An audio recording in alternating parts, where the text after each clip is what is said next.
Israel और Hezbollah एक दूसरे के सैन्य ठिकानों पर ताबड़तोड़ हमले कर रहे हैं। दोनों ही तरफ से सबूत के तौर पर एक दूसरे के अहम ठिकानों को तबाह करने के वीडियो भी जारी किए जाते हैं। इजराइल ने जहां हिजबुल्ला को पूरी तरह से मिटा देने की कसम खा रखी है, वहीं हिजबुल्ला भी चुन चुनकर इजराइल के अहम ठिकानों पर हमले करने में लगा है।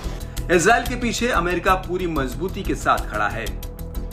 उसके बाद भी हिजबुल्ला पीछे हटने को तैयार नहीं है।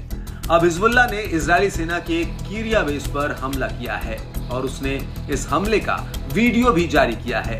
फुटेज के अनुसार ये कीरिया बेस कैंप रॉबिन सुरक्षा मंत्रालय, जनरल स्टाफ और द पिट के नाम से जाने जाने वाले ऑपरेशन रूम का घर है।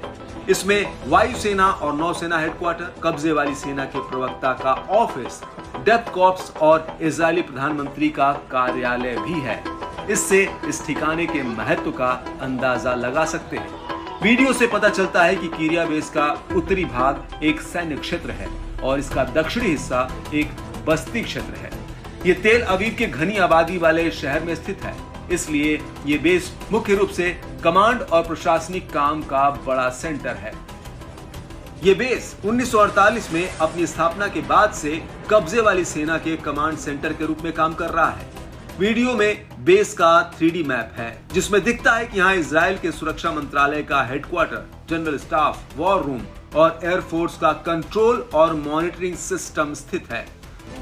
फुटेज में एक तरफ ड्रोन के झुंड को लॉन्च करते हुए दिखाया गया है, जो दिखने में हिजबुल्ला द्वारा आमतौर पर इस्तेमाल किए जाने वाले ड्रोन से अलग है। इसमें इजरायली सेटलर्स कैमरों की क्लिप भी शामिल है, जो तेल अवीव में अपने टारगेट की तरफ जाने वाले ड्रोन की रिकॉर्डिंग कर रहे हैं।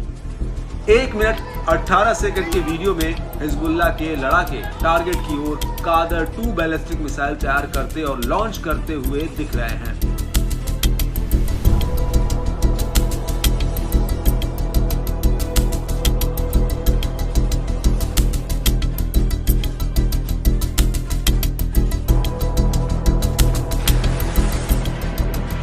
सेटलर्स कैमरों से रिकॉर्ड किए गए वीडियो में मिसाइल लॉन्च होते हुए दिख रही है। हिजबुल्ला द्वारा इजराइल के कीरिया बेस को निशाना बनाने और उसके बाद कब्जे वाले फिलिस्तीन में रॉकेट लॉन्च करने के तुरंत बाद इजरायली मीडिया ने कहा कि हिजबुल्ला के साथ युद्ध के तीसरे चरण में तेल अवीव भी शामिल है। एक इजरायली चैनल के राजनीतिक मामलों के संवाददाता ने तो तेल अवीव पर किए गए टारगेटेड हमले को हिजबुल्ला की मारक क्षमता का प्रमाण बताया है। उनके मुताबिक हिजबुल्ला को जो हल्के में ले रहे हैं, ऐसा बिल्कुल नहीं है। इस तरह के मामलों के जानकार कुछ इजरायली एक्सपर्ट्स का यह भी कहना है कि हिजबुल्ला की रॉकेट और ड्रोन क्षमताओं को हल्के में लेने की भूल नहीं करनी चाहिए।